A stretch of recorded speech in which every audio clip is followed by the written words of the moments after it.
Now, presentation 101. I need to understand who my audience is before I start talking and giving you stuff that you don't need. So could I just get a quick show of hands of who here is an EdTech supplier? Who owns an EdTech company or is a part of an EdTech company? That's about 5 out of 20. My math isn't very bad. That's 25%. Okay. So the rest are, I guess, are you school leaders, part of a school? Can we get a raise of hands? Who was part of a school? So who are the rest of you? I'm really confused now. Okay, okay. So I'm glad that the school leaders have come as well, because the title of the presentation is How to Sell EdTech Globally. And that's what I'm going to be focusing my talk on. But having school leaders here is actually really good, because you can tell me if I'm talking absolute garbage about what's happening in the world, if you do know. But also if you have any questions about some of the education systems, I can talk a little bit about that. So more than happy to cover that. Okay, so let's start off with talking a little bit about EdTech. And I thought this slide, given we're at Bett, I thought this slide is actually quite relevant to talk about where we started from. Now, so really, it actually also tells you about my age, because I can actually think even before that. But it all really started in the 1990s in the UK, at least, where education started being digital with the introduction of computers, etc. Right? So we all had computers in our computer labs, but that's when it all sort of started. We then started to get into the 2000s, where education started to go online. Right? So learning management systems, VLEs, etc., started to make their appearance. We then get to about 2011, 2013 to be precise, when out of Stanford University, they started to develop MOOCs. And we saw the rise of MOOCs. Udacity came out of that, Coursera came out of that, went through a bit of a downturn, didn't really take off, but again, starting to show a lot of promise in almost MOOC 2.0, as I like to call it.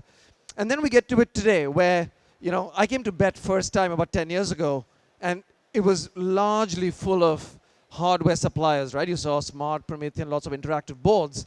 But as you see today, everyone's talking about coding, STEM, robotics, VR, AI, etc. I mean, that seems to be the flavor right now. And I think that's where we're sort of getting to, which what I call is the holy nirvana of EdTech, right? Where we deliver education to people depending on how they consume it, not in a one-size-fits-all. Which is what I try to do with you guys, trying to figure out where you guys are from, right? So delivering education to people, what they want, when they want, and how they want it, right? So that's really, so I thought it'd be good to just lay out the journey of EdTech. And really, what I'm here today to do is, of course, tell you that UK is a great place for these EdTech companies. But also this curve, if you just remember this curve, because EdTech companies and countries, for that matter, are on this journey, not on the horizon of time on the x-axis, but there are companies and countries who are on different stages of development of EdTech. So what's driving EdTech really globally today? Well, there are really 4 things, and I don't need to preach to the converted here who are the EdTech suppliers right now. But essentially, we got technological advances. We all know, you know, we carry more computing power in our pocket than my company had 10 years ago.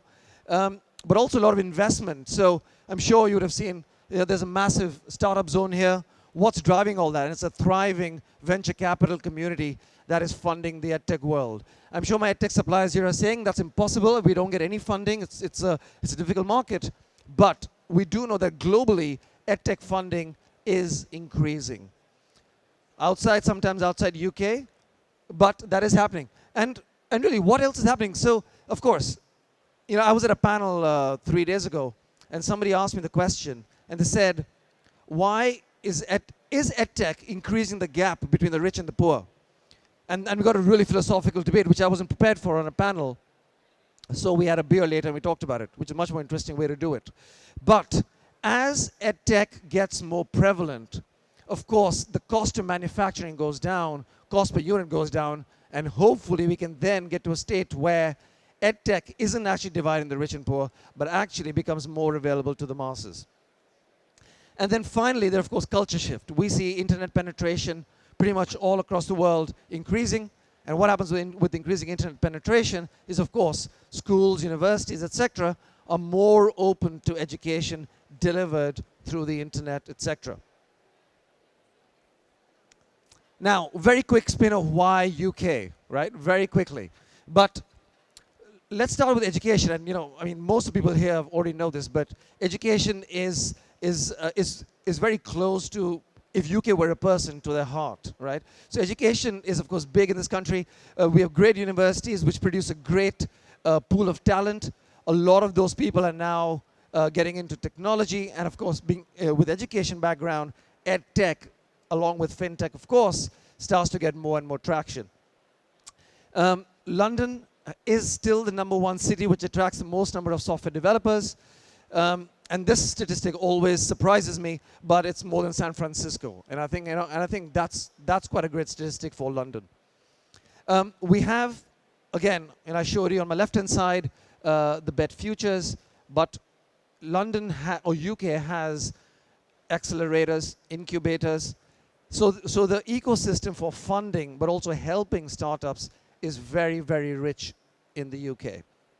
We've got Emerge, Tech City, Biza, of course, now.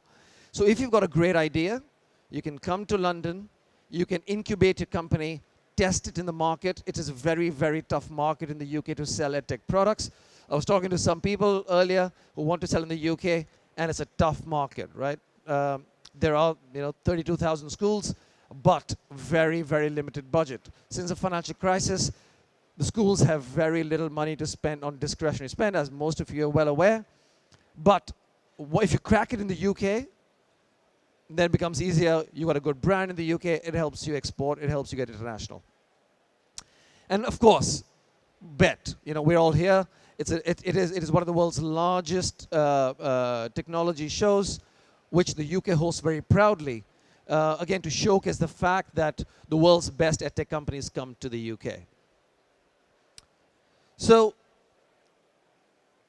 I'd quite like to say the UK has some great companies, and all these companies here today are actively seeking demand internationally, but of course domestically, right? So how do we do that? So just a quick tell a little bit about the Department for International Trade. We, of course, are a part of the UK government where we help UK companies find international opportunities. So the way we work is, of course, the world's a large place. We don't have armies of people.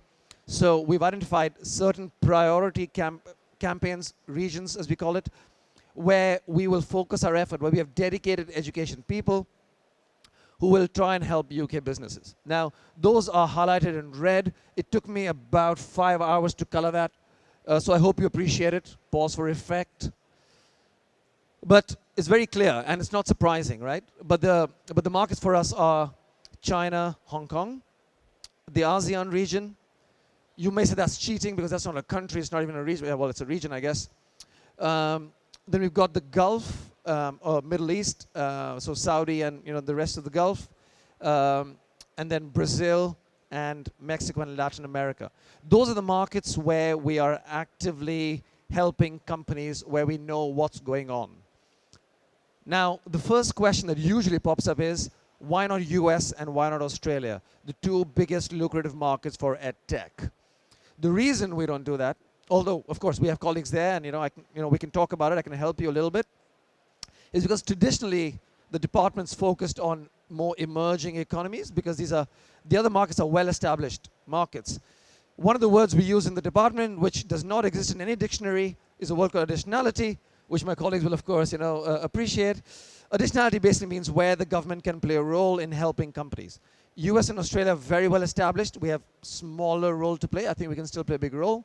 But in the other markets is where we can absolutely play a bigger role, and hence the focus on these markets.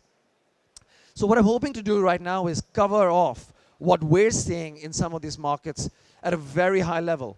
So I've been given a limited amount of time. I can spend 3 hours talking about what's happening in these markets in EdTech.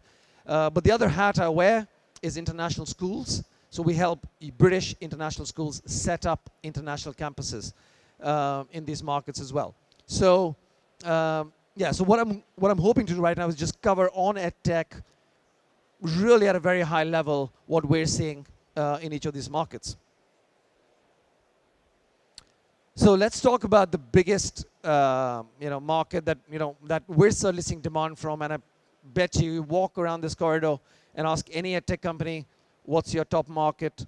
And 99% will say China, right? Everybody wants to go after China. Now, I don't need to tell you why China is a good market. I guess everybody knows. But just to put that in numbers, it's got a huge technology market size. And I made a comment off the cuff, which got picked up, I don't know where. And I hope it was correct, but I think it is correct. But China's education technology market size is bigger than UK's entire education spend. All right?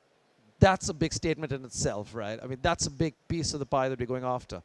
But that, of course, a lot of that is because of the government, right? Eventually, in any country that you want to go after, it's the government, it's the state schools that you want to go after, right? So that's by the rising government support. The government absolutely has a big focus on EdTech. We work very closely with a department called NIES in China.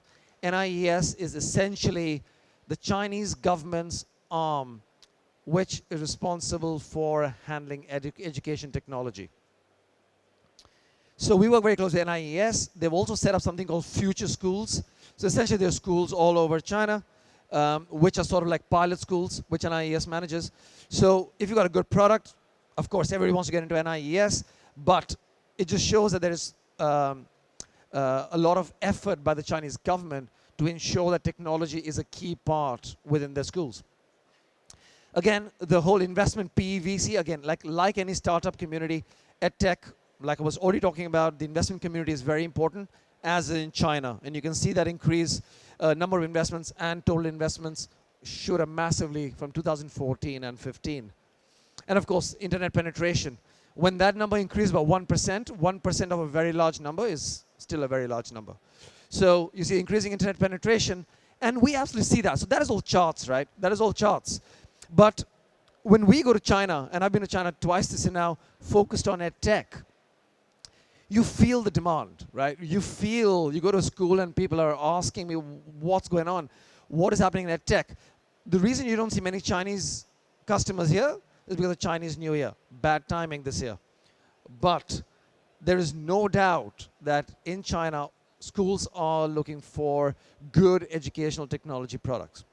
And I can, again, spend the next 30 minutes talking about why that's the case, the growth of international schools, the pressure on state schools, et cetera, et cetera. But one of the jokes I've cracked 3 times now, so if you've heard it before, I do apologize. But it's not a joke. It actually happened, right? So when I was in China 2 months ago, I was in a school, and they were trying virtual reality, 3D, like really cool stuff. And so when I was asking them, I said, what can I get you from the UK? What are you looking for? I very quickly realized that I was doing what was like, classic consultant model, assuming that the customer knows what he wants. Whereas when his response immediately turned me around and he said, what have you got me to sell? And I realized that in the UK, we very much start with asking the customer what he wants and then positioning a product. But a market like China is actually looking to the UK, and I'm sure to other parts of the world, and saying, show me something innovative. Show me something smart, and I'll buy it. But I don't know what I don't know. So that's the state where we're with China. But again, I go back to my first curve, about the maturity curve, right? So again, on the maturity curve, if you look at China, even their cities, there are really six key cities that we're seeing a lot of activity from. I probably need to add another city called Chengdu in there, which is a Sichuan province, really hot food. That's how most people know it.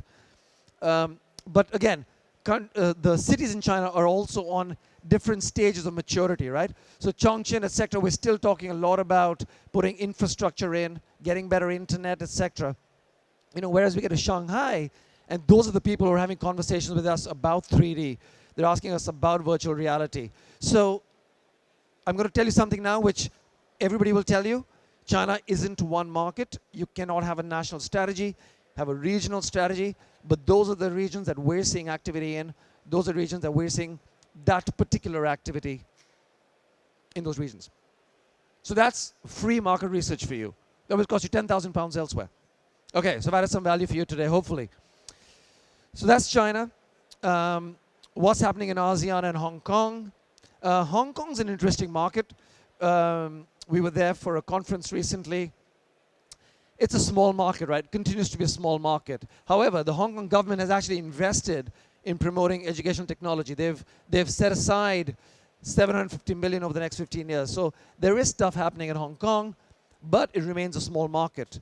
But why should Hong Kong be an interesting market for you?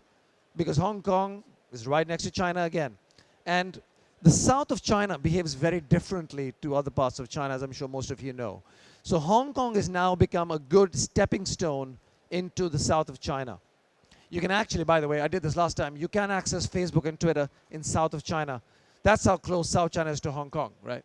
So Hong Kong's a good market to get into. You may not make that much money in Hong Kong itself, but it's always a good stepping stone from a cultural reasons, lots of reasons of why that will help you get into South China and then eventually China. The rest of ASEAN, I don't know how many of you heard the Malaysian Education Minister. He was here yesterday. We're doing a lot of work with him. A lot of opportunities with the early years space, more brick and mortars. But of course, if you, early years, so the nurseries part of the Malaysian ministry, it was not a part of Ministry of Education. It will be now. So a lot of emphasis there on early years provision. One big thing in Asia is computing curriculum, right? And you may ask, what's the correlation between computing curriculum and EdTech?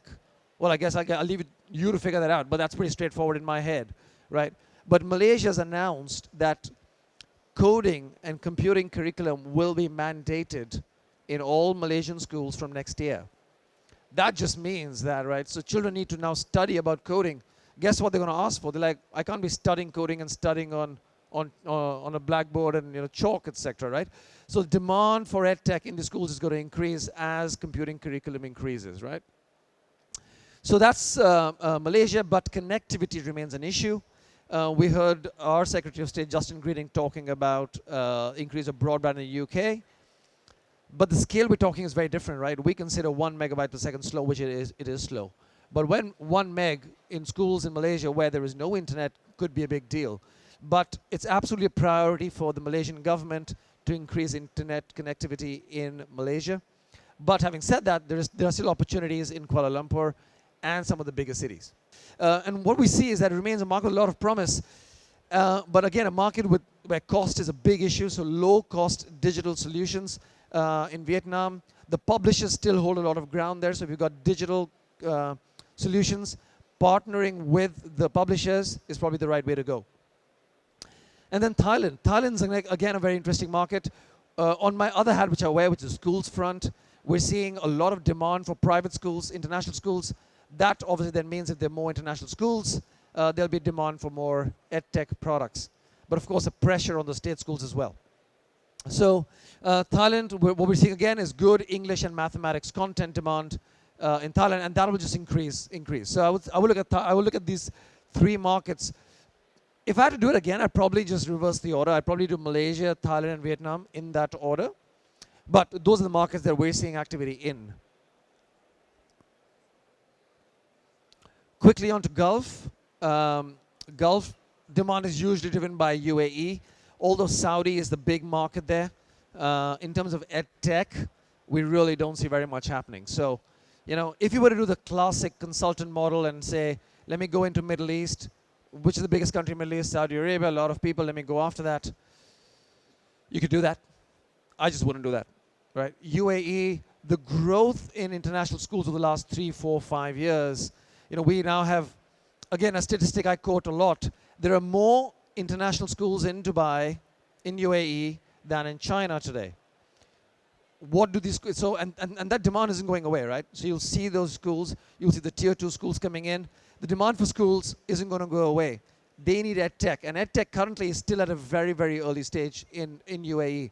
But as schools need to differentiate themselves, as schools need to justify why they're charging what they're charging, they need to do something different, right? So that's where you see a demand coming from Dubai. Dubai government has launched something called Dubai Future Accelerators, which is it's pretty cool. It sort of sits there always in a mall, in a huge area they've given to Dubai Future Accelerators, and they're tackling different problems. They're saying, how can we reduce? Well, there's no crime, but how do we improve roads? education, etc., with the use of technology. And they've identified 7 key 21st century opportunities, 2 of which are in education, right? So there is a very focused effort by Dubai on EdTech, right? And that's for you over there. And of course, content is always great. If you got good educational content, there's always a place in Dubai. The other markets, to be honest, right now are very, very small. We see here and there a few opportunities, but nothing to write home about really. So it's much smaller, but again, we saw some demand come around cybersecurity, but again, assessment, accreditation systems, that's really demand, but it's super small. It's largely, mostly in UAE. And finally, Brazil and Latin America. Now, I personally am bullish about that part of the world. I came from a company where we did a lot of business in Brazil and did it very successfully. I think in 4 years that I was in my ex-company, we grew our revenue by more than 200% in 4 years, even though the economy has done what it is. I'm sure all of you have followed the Brazil economy. It's a great education market, right? It's got 200 million people. It's a big country, all very hungry for education. And I can narrate lots of stories about that over a beer. But they're looking for opportunities. Brazilians are hungry for education. We've sort of seen that. But of course, there was an economic recession, a big political turmoil. The Brazilian real depreciated. I think during my time it depreciated by 300%. So of course it was a bad place to do business. But if you notice, recently Brazil has stabilized again, and we're starting to see a lot of demand from government, and that's where we get involved on that additionality point, right? So there's a lot of demand from the government around PPP. So we're seeing a lot of PPP initiatives. We had a big Brazilian delegation who came in, who wanted to look at how academies work in the UK, how can technologies be used in some of the state schools to make it better. So, STEM material, digital content, but English language will always remain big because they speak Portuguese, everybody else around them speaks Spanish. So how do you do business internationally? You got to learn another language, and that's English. That's what the theory is, at least. So that's Brazil. We have a colleague here from Brazil, so if you have any interest in that market, you should talk to a colleague or come and talk to us after. Colombia and Mexico are the 2 other markets that we're starting to see some interesting activity. And of course, I'm sure all of you are thinking about Colombia. If you got anything in digital, the war's more or less ended, I guess. So again, the government is driving a lot, right? So around a lot of Colombia needs to be rebuilt, especially in the war-affected areas. So we're seeing a lot of drive by the government. There's something called Ministry of Information and Communication Technologies, which is a bit of a mouthful, but it's a part of the government that buys innovative educational content, right? Again, these are all hard to get into, but that's the point of Department of International Trade. We as UK government work closely, and we can try and get into some of those areas depending on what you've got to sell and what they've got to buy, right? Again, opportunity for high quality digital content. And Mexico, just like any presentation that all of you have done, by the time you get to your last slide, you lose energy. So you see only 2 bullet points on Mexico. Although I could have had 5, right? But Mexico, again, the focus is very much on modernizing the school infrastructure. So again, on that curve that I drew earlier, it's very much on the early part of it, right? So still very much on infrastructure, how to get internet connectivity. What is going to happen after the wall, etc., may have a different game, on what it means. But ELT always remains interesting in Mexico. And again, digital content, but still very much focused on infrastructure development. So that was a whirlwind tour of the world, pretty much, right? And it's impossible to do justice to the world in 20, 30 minutes, whatever I had. But I will leave you with my email address after one more slide. That's basically just telling you how the department can support you.